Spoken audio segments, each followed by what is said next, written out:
All right, welcome. Let's jump right in.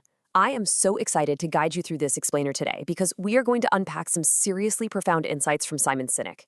We're looking at what it really takes to transform from, just a solo career climber into a true service-oriented leader. If you've ever wondered why some leaders inspire this absolute fierce devotion, while others just seem to breed resentment, well, you are definitely in the right place. We're going to look at leadership not just as a job title, but as a literal hero's journey. So here's the agenda for our explainer today.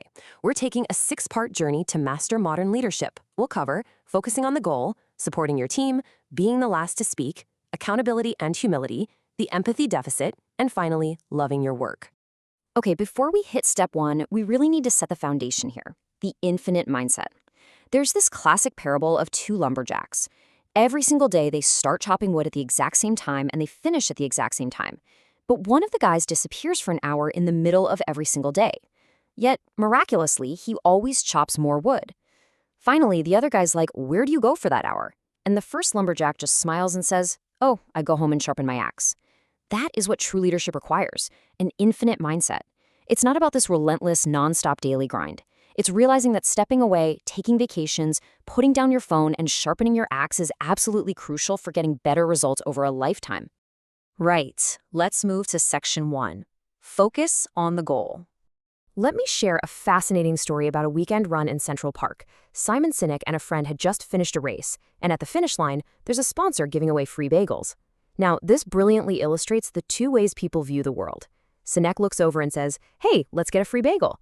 His friend looks at the exact same scene and says, "The line's too long."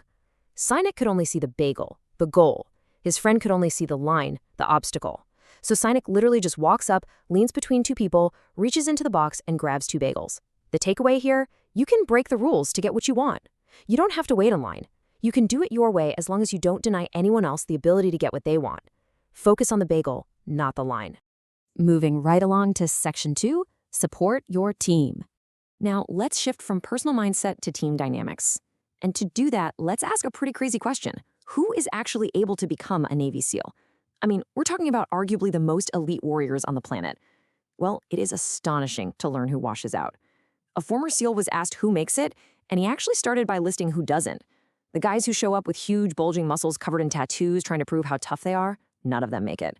The pining leaders who just want to delegate and never do the dirty work, gone. Even the untested star college athletes, they wash out too. So who actually succeeds? The SEAL explained that some of the guys who make it through are skinny, scrawny, and literally shivering out of fear. But they all share this one defining trait. When they are completely spent, physically, emotionally, 0 left in the tank, they somehow find the energy to dig deep and help the guy next to them. If you want to be an elite warrior in business or just in life, it's not about being the toughest guy in the room. It's about getting really, really good at helping the person to your left and the person to your right. And, for sure, having the courage to ask for help yourself. That brings us to section 3, be the last to speak. So moving forward on our journey, we look to Nelson Mandela, universally regarded as a great leader, right? Well, he learned a massive lesson from his father, who was a tribal chief. When his father met with other elders, they followed a very strict protocol. Step 1, they always sat in a circle. Step 2, his father was always the last to speak. We're told our whole lives to learn to listen, but the true master skill is learning to be the last to speak. And let me tell you, it is incredibly difficult. You have to sit there and keep your opinions totally to yourself. No nodding yes, no nodding no. You're only allowed to ask questions to deeply understand why someone holds their opinion. Doing this is a total game changer. It ensures everyone feels genuinely heard, and it gives you, the leader, the immense benefit of all their insights before you actually make a call. Next up is section 4, accountability and humility. Let's travel back to the 18th century for a second to look at this horrifying medical mystery called the Black Death of Childbed. It was a terrifying time. Women were giving birth and then inexplicably dying within 48 hours. In some hospitals, there was a staggering 70% mortality rate. 70%!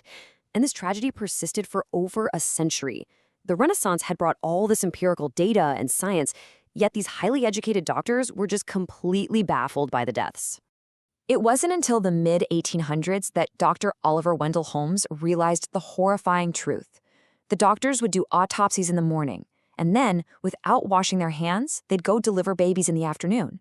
The doctors themselves were the problem, and when Dr. Holmes pointed this out, they called him crazy. They literally ignored him for 30 years. Finally, they started washing their hands and the disease vanished. The lesson here is absolutely crucial. Sometimes, as the leader, you are the problem. You can take all the credit in the world when things go right, as long as you accept immense accountability when they go wrong. It's a balanced equation. Sinek reinforces this humility with a brilliant story about a former Undersecretary of Defense. This guy spoke at a conference while he was still in office, and he got the works. Flown business class, driven to his hotel, escorted backstage, and handed coffee in this beautiful ceramic cup. Fast forward to the following year. He's no longer in that powerful role. He flies coach, takes a taxi, finds his own way backstage, and pours his own coffee from a machine into a cheap styrofoam cup. Standing there on stage, looking at that styrofoam cup, he shared this exact quote. He realized that as you gain fame, fortune, and seniority, yeah, people will treat you better. They'll hold doors for you, give you free perks. But you must always remember this. None of that stuff is actually for you. It's for the position you hold. As a person, you have to stay grateful and accept that at your core, you will always simply deserve a styrofoam cup. Now we're on to Section 5, the empathy deficit. This brings us to a huge systemic issue in the modern workplace.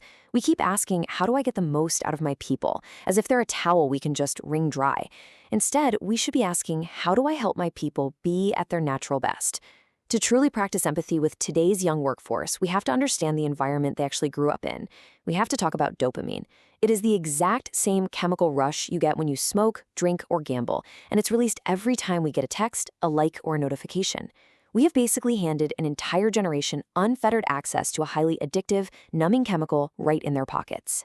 And because they're exposed to this constant dopamine loop during the high stress of adolescence, it gets hardwired. They're growing up in this Instagram world full of filters, hiding their actual struggles.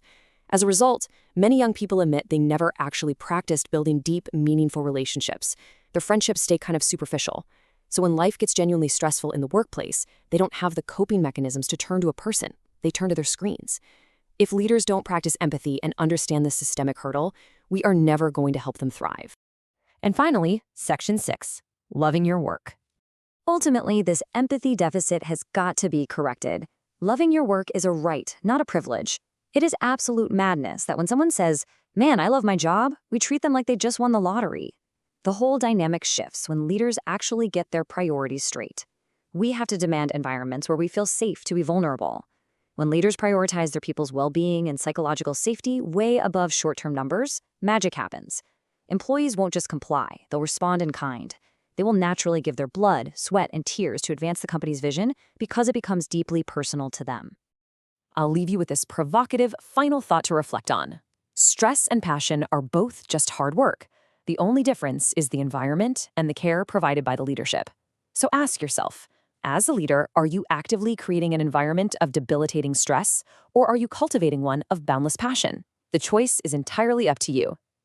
Thanks so much for joining me on this explainer, and I really hope this helps you on your own leadership journey. Catch you next time.